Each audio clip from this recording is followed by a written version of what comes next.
For today's video, we'll be taking a trip to Navajo country to study a Navajo legend known as the Skinwalker. In the Navajo culture, a Skinwalker is a type of witch who has the ability to turn into, possess, and disguise themselves as any animal that they see.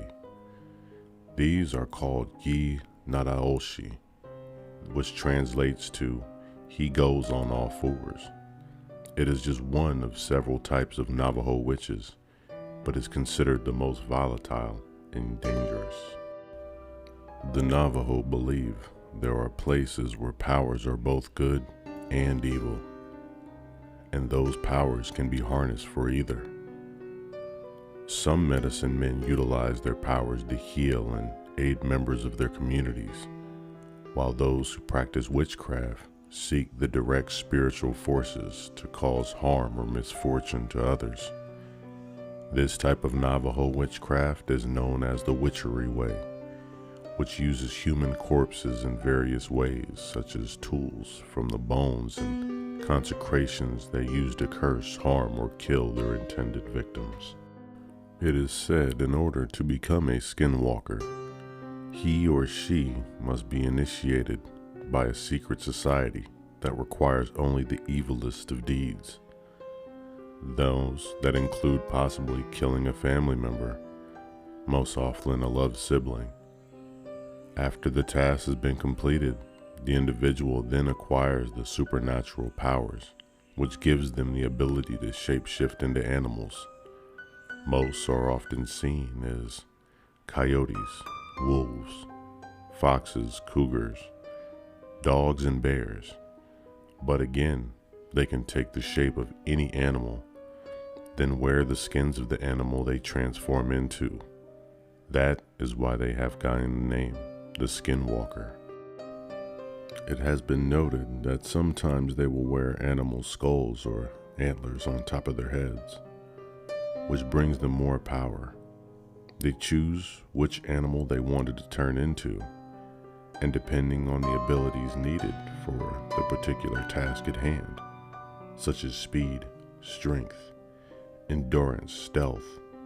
If they needed weapons like claws or teeth, they may transform again, trying to escape from their pursuers.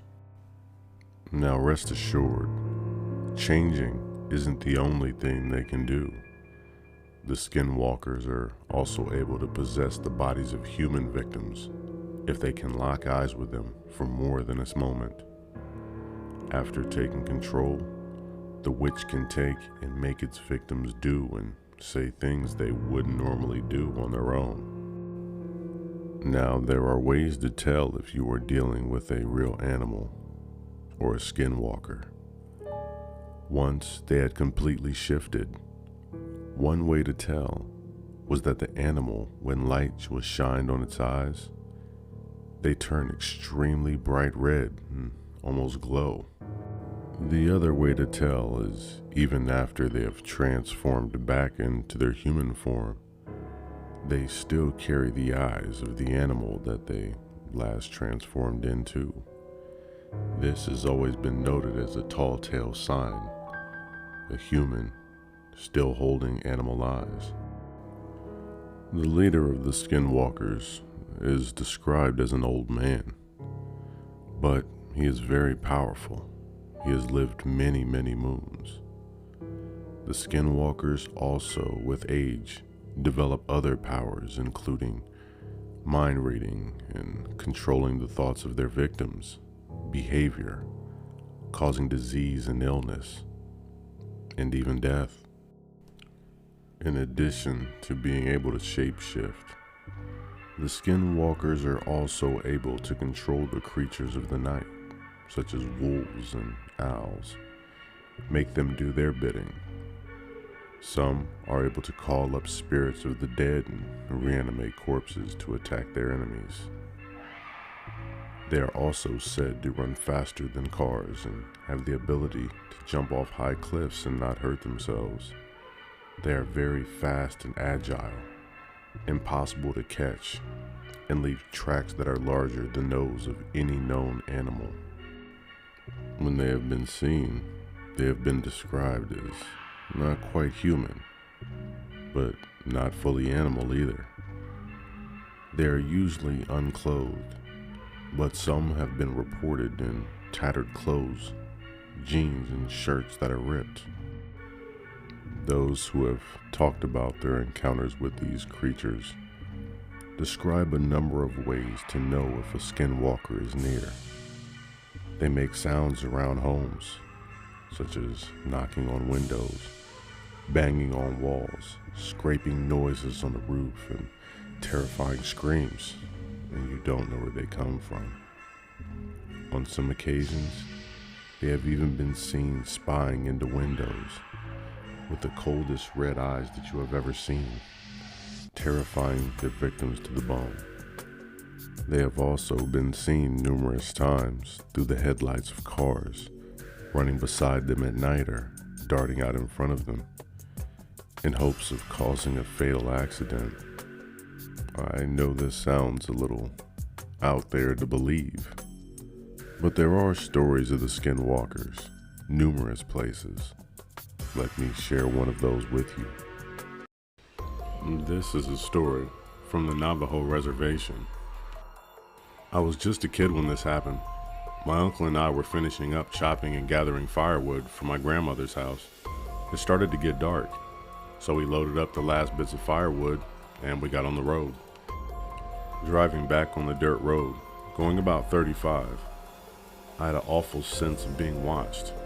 Before I could turn and look out the window, my uncle quickly shouted, "Don't." I completely froze. My heart felt like it was beating out of my chest. Then it completely stopped when I heard something tap on my window. My uncle sped up and was loudly praying a Navajo prayer.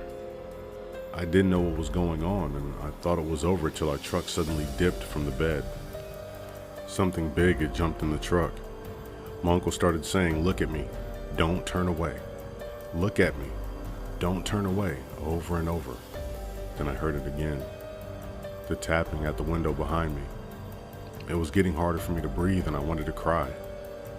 A minute or two passed and the truck dipped again, and whatever had jumped in the bed had jumped back out.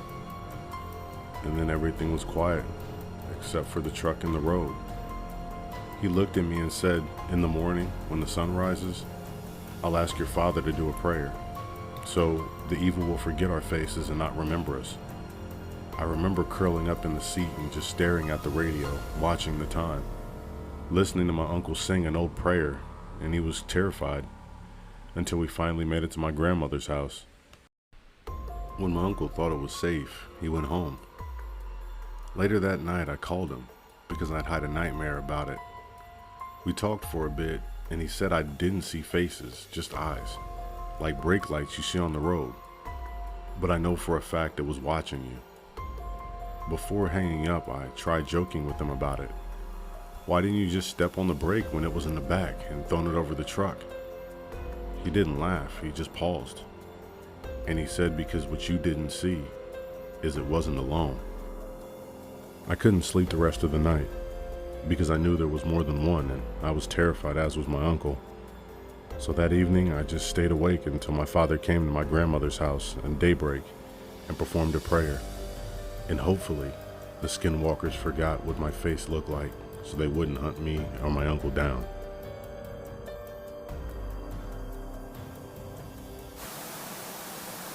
And as always, if you like my content, don't forget to like, comment, and subscribe.